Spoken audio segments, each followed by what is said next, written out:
You ready? Yeah. This is Oh shit. Damn, what the fuck?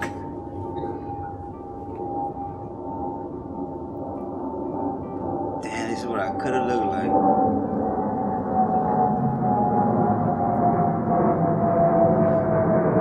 I fucked my whole life up, right? Look at this shit.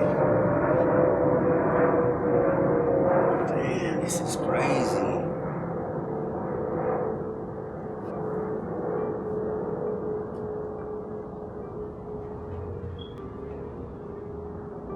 I'm shocked. I'm gonna give this shit to my mom. She's gonna be so happy.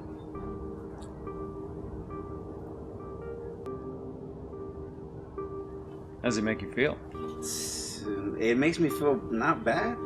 I mean, it makes me feel bad because, like, damn, what the fuck did I do? But then it makes me feel like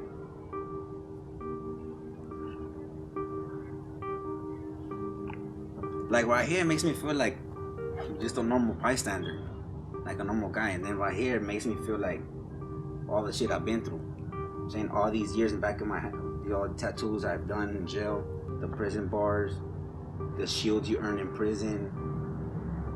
And this guy right here, just square, average guy, probably a hard worker. This guy right here, I don't know. It's crazy though.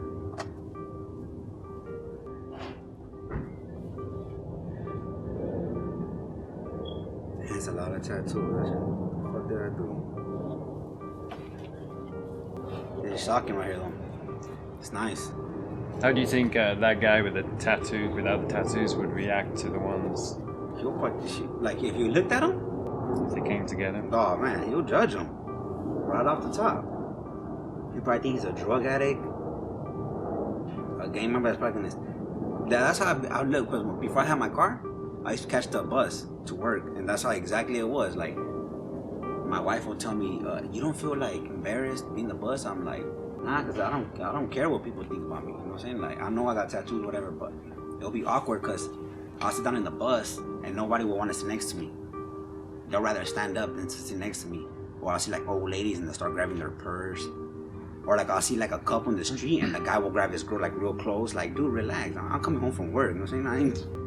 But it's always gonna be a judgment thing. How does that make you feel? It makes me feel bad. Like, man. Like if they only knew that, you know what I'm saying, I'm trying to get this shit together. I ain't trying to steal nothing from you. I'm just trying to work. I'm trying to work. Give me a good car. Give me a bigger apartment and somebody productive. You know, I ain't trying to do this shit no more. When did the tattoos begin? I mean, how did It that began all when I was start? 12. I got these little 3 dots tatted right here. It's supposed to stand for my crazy life. I was only 12 years old. And it started with that, and then it just escalated when I was in prison. I used to tell myself when I was young, I was like, man, you know what? If I ever go to prison, I'm gonna come out sleeved up. I'm gonna come out with some ink. I'm gonna come out inked up. And I went to prison for the first time. I went 3 years, and it's crazy because I didn't get no tattoos until the last 2 weeks I was there.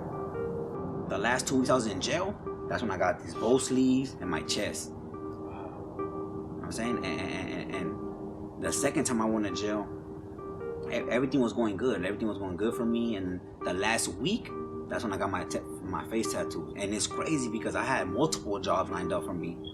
Like I had this job at the Longshoreman, which is a really hard job to get into right here now in the harbor, the port of Los Angeles. You get paid real good. Like it's real good money. It's basically like working for the union, Right. like construction. And they already had that job lined up for me. Like I just got out of jail and I was gonna go there and talk to the guy and I was gonna start working the next day. And all it took is one vodka, a little bit of vodka in jail. And I just said, fuck it, you know, just tap me all up, the face and everything. And as soon as I got out of jail, they were like, oh, nah, man, you know, you can't work here. When you, the next morning when you woke up and you had these facial tattoos? No, the next morning I woke up and I only had this one right here. And I looked in the mirror and I was brushing my teeth and I looked at, I'm like, and I looked to this side, I had nothing here. And I'm like, man, what the fuck did I do? You know what I'm saying? Like, I regretted it so bad. I was like, man, what the fuck did I do? 'Cause I had like these right here, like this one right here, but I could cover it with a shirt. I didn't have all this and all this, none of that. So the next day I was like, hey, fuck it, I already did it. Might as well just do this one now. And I did that one now, you know what I'm saying? And I came out of jail and it was just, my mom was heartbroken. It was crazy because they were having a surprise party for me. I didn't even know. But I had a hoodie on. So when I walked into my aunt's house, it was at least like 60 people. They're like, surprise! And I'm just like, oh shit. How am I gonna do this? My mom doesn't know about this and nothing. So I took like 3 beers, and after, you know what I'm saying, you start getting into that little buzz mode, I just said, fuck it, I took it off. And my mom just looked. She didn't say nothing. She just looked at me. And her eyes got all watery, and she told my sister, you know, take me home. I can't see this animal. And I was like, man, I just felt bad. Like, I felt heartbroken. Like, hey, I destroyed my mom's heart. So I went to jail again. And once I was in jail again, I was like, hey, might as well, you know, like, this is me now. I'm tattooed. I'm going to use this to my advantage now. Try to get, like, extras on movies or go on documentaries or whatever it is. So just tat me all up. And I started getting everything else. And sure enough, I've done a couple like extra movies, and like, and I'm not saying it pays off, but like people always want to interview people like us, like in homeboy industries. All the time, people go there looking for extras because they know that's where it's at. That's where gang members are at, you know, it's a tattoo removal. And it's crazy because in order for to work with homeboys, you gotta get tattoo removal. And I told Father G from the beginning. He said, "You gonna get tattoo removal?" And I said, "No." And he said, "Why not?" Like, cause this is who I am now. You know, I'm not gonna cover shit up for nobody. I don't want to be like, I want to be a successful man the way I am, so I could show everybody that always judge me like, oh, he's a fucking gamer, he's never gonna make it in life with them tattoos. When I make it in life and I have that new car in my house and all that, I want to show people like, you don't gotta take your tattoos off or whatever. You could be a hard worker just like that. People be like, oh, you know, he's not a hard worker. Like, bullshit. I have a family of my own. I support all my family. I pay the rent every first. There's food in my fridge. I got a car. I pay my taxes. I do everything legal now. Instead of doing it, it's so easy for me to get a bunch of drugs and go to the corner and start selling. But for what? That money's gonna be gone like this. My family's gonna be gone. And I always say family first. You know what I'm saying? But blood's always thicker than water, and it's true because when I was in jail, my wife was the only one writing to me or visiting me or taking my sons up there. My homeboys didn't do shit. They didn't write me a letter, nothing. All they did when I come out, they just offered me drugs. Like, oh, you're out here hitting them. I'm cool. And it's crazy because, like,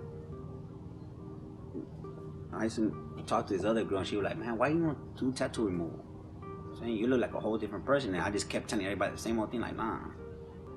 My sisters don't even believe, they didn't believe in me. When I be like, I'm gonna work one day, you know, I'm gonna get my own house or I'm gonna have kids, they'd be like, they were just like, nah, this dude's a lost cause, you know what I'm saying?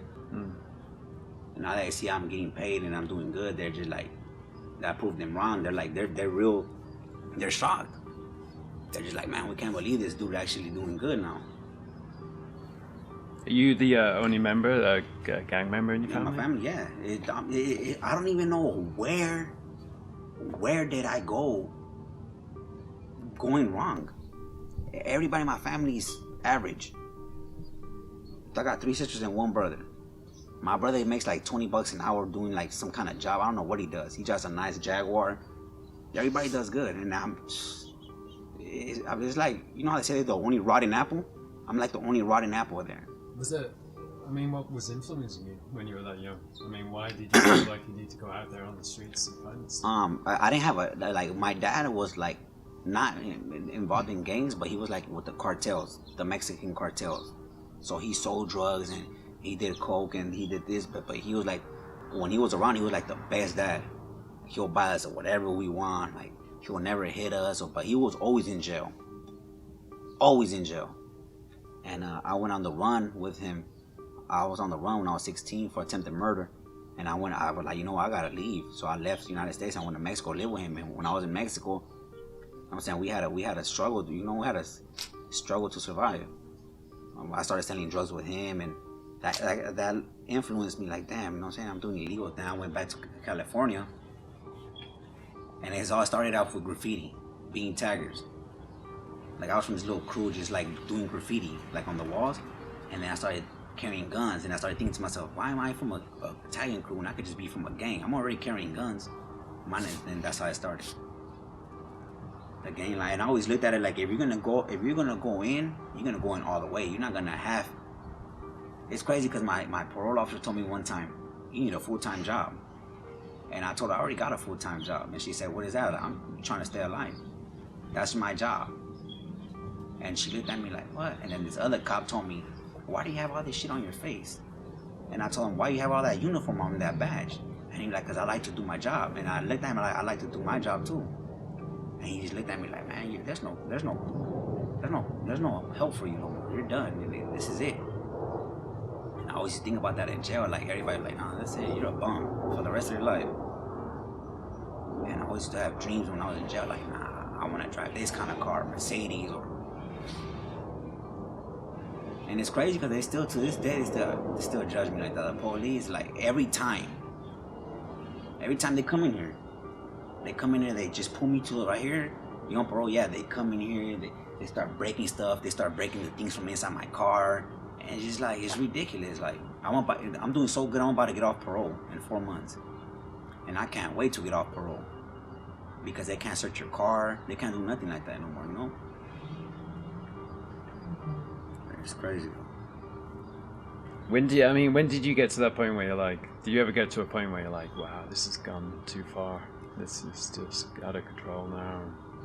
And it never really got to that point. It was just like, it was always like that from the beginning. Like, since I started gangbanging, I started thinking like, what the fuck did I do? You know what I'm saying? But it was like the little angel and the little devil, like, and, you know what I'm saying? The angel was just like, what the hell are you doing? And then this dude was just like, nah, hell, you're doing good. And I always be like, man,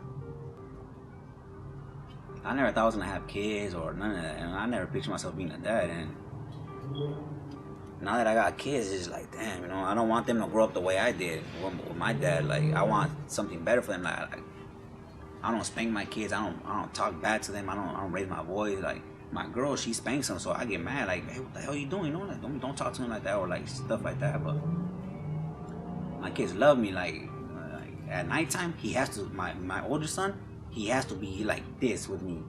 You know, he can't let me go. At nighttime, he just has to be like, well, whenever I'm not here, he'll cry for me. Like, where's my papa? Or like when I'm at work, I'll get mad because my girl will call my job and like, your son wants to talk to you. Like, I'm working, man. I can't. You know what I'm saying? But it's just like, damn, imagine I was to go to jail for a real long time.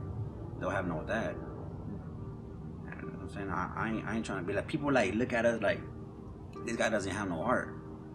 Like, or like, this guy don't care about kids or about killing people or like shit, bullshit. Because I remember when I was a gamer, I used to do bad things. So sometimes I'll go home and I'll be like, fuck. You know what I'm saying? I imagine how that guy's mom feels.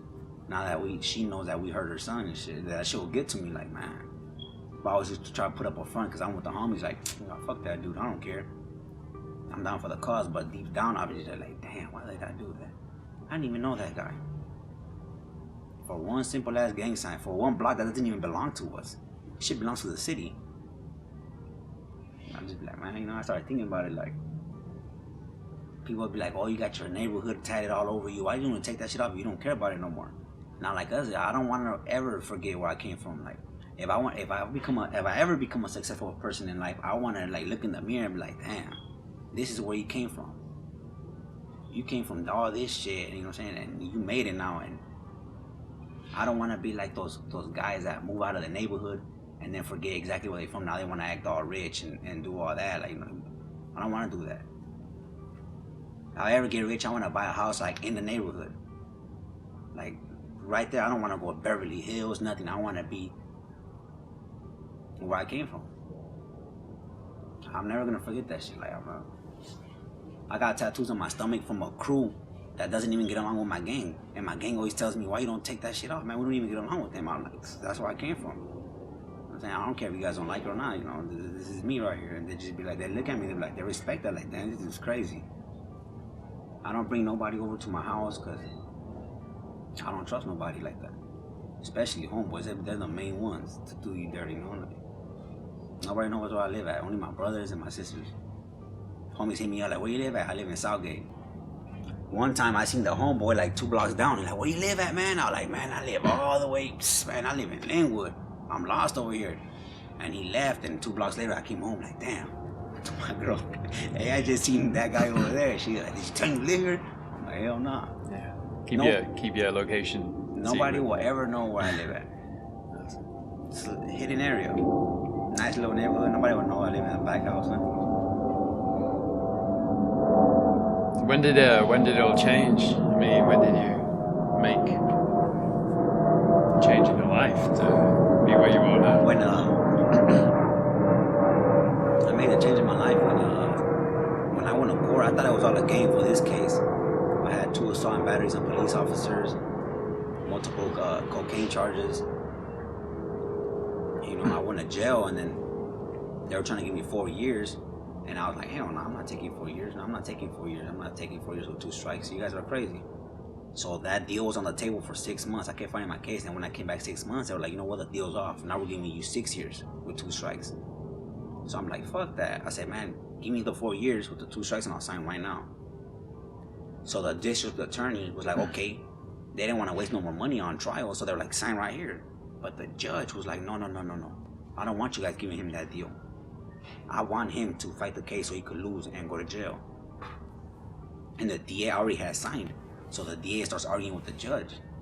Like, no, and all this crap. And then I get the 4 years, but the judge is mad. And the judge looks at me, she's like, Dennis Amorin, just to let you know, you're a 2-strike felon. You're an offender, a 2-strike felony offender. She was like, any other case you ever catch in the state of California, you're gonna be a candidate for a 25 to life sentence, and your bail will be at $1 million. That's when that shit hit me. I was smiling like, hey, cause the cops were there. I didn't want to see them look at me break down. So I was like, hey, but as soon as they put me back in that cage and I was by myself, I felt like I was drowning. The first thing I started thinking about was, what state can I move to? I felt like I was drowning. Like I felt like I was in an anxiety attack. Like I had to get up and go. And I started thinking about what states don't have that strike law. And I was thinking about Oklahoma, Iowa, and that was my plan, to move to a different state that don't have the strike law. But I was like, you know, I don't got money for that. I don't got. So I was just like, man, you know, I'm gonna just stick with it. That's when it hit me. Like, damn, and I'm like, I can't do this no more. And to this day, it's unbelievable that I've been out 1 year and 6 months. Like, I see old friends, and they're like, damn, what's up, man? I thought you got life. I thought you were dead. I was like, hell nah, man. I'm working at City Hall. I'm doing good now. Like, you know, I stay in my own little spot now. I've been out 1.5 years. I'm about to get off parole. They're like, no way. I'm like, yup. This black dude told me in jail one time, why do you have all these girls? Don't they realize that you don't got nothing going on for themselves? And like, I was like, man, they just like thugs. And he told me, like, just like this, and that shit fucked me all up. He told me, don't they know that you're only temporary? Like in the street? And I was like, what you mean? Like, you're only temporary. You're only out for a minute, then you're gonna come right back. This is your home. When you go out there, you're going out on vacation. And then you come right back to your original house. And I started like, fuck that, this is my house. That's how that shit went. So how did you get out? How did it change? Well, when I got out, I already had my kid, my firstborn. And my girl used to work, so I used to be at home. Taking care of my kid, and then Homeboy Industries was a huge impact in my life. I always wanted to go to Homeboy Industries since I was young. I used to go and see a bunch of gang members. It's like a big old hangout, a big old prison.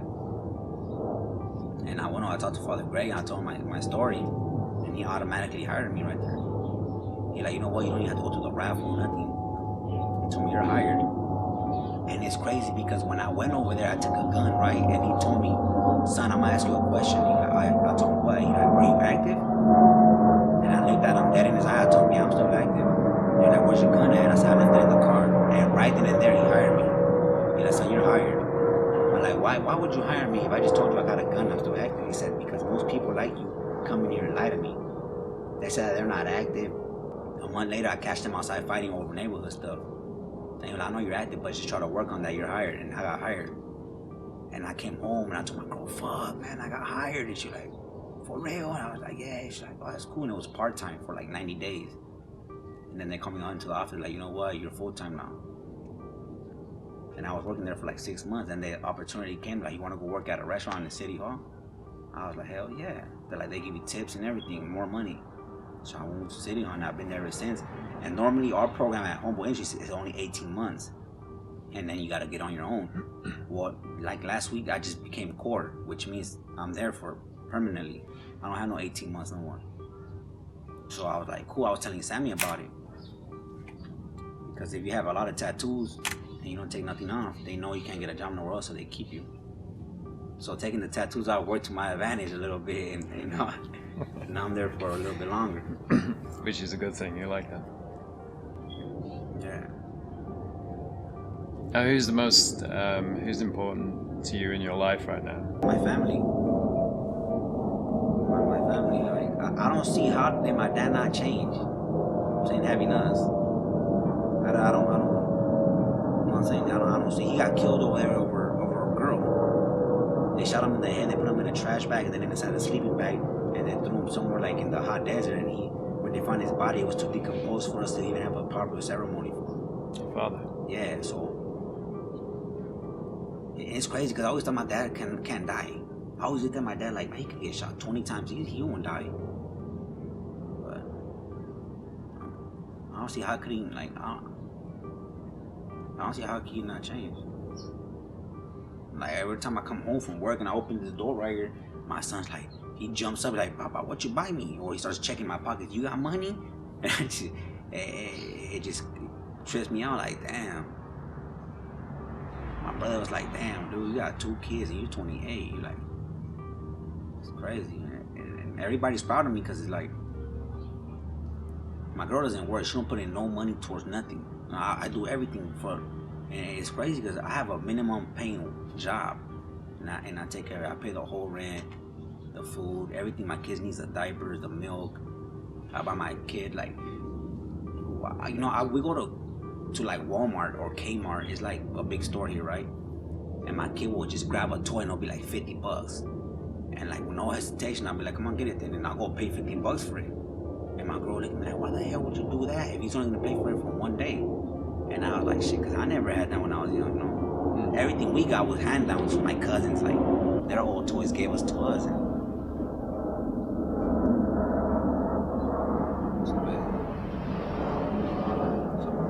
sometimes we'll argue with my wife over my boss trying to give me overtime. And I try to work overtime to bring home more money. And my wife just flips out. Gotta spend time with your family, but what she don't understand is that I'm doing this for us. She thinks I'm just doing it for me. Like, nah, I want to get up out of here. You know? I want to get a bigger spot. I want a better car. I want to do. Now that I learned what's living, like this is living now. Back then, that shit was just, I don't know what it was. Like a nightmare. Now I snapped out of that motherfucking nightmare, and I realized like this is living. You know what I'm saying? This is being a man now. I got responsibilities. It's crazy. So now that I got a little taste of that, it's like I'm ambitious now. It's making me hungry for that. That's what drives me. That's what moves me. Like, man, I gotta do this. Like if I get another raise, it's just like, damn, I'm doing better. The more money I see, the more like, it's like a drug now. Instead of using crystal or cocaine, now all I use is the drug of the job, that thrill. That's my thrill now. Like, damn, I got this new now, you know, I keep doing it. Now I'm going to college for a welding class. Sweet. You know what I'm saying? And my boss, my boss's husband is the president for the union where they work at. So he's gonna sponsor us. As soon as we get the welding license, he's gonna sponsor us. We get paid $18 an hour. Every 6 months you get $1. Full benefits for your family, everybody. You know what I'm saying? That's my goal now. To do that. It's a union job, so people love to have jobs like that. I mean, it's a hard working job. You lift a lot of weight on it.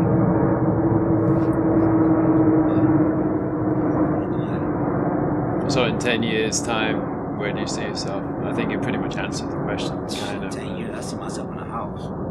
New car, maybe a little bit more kids.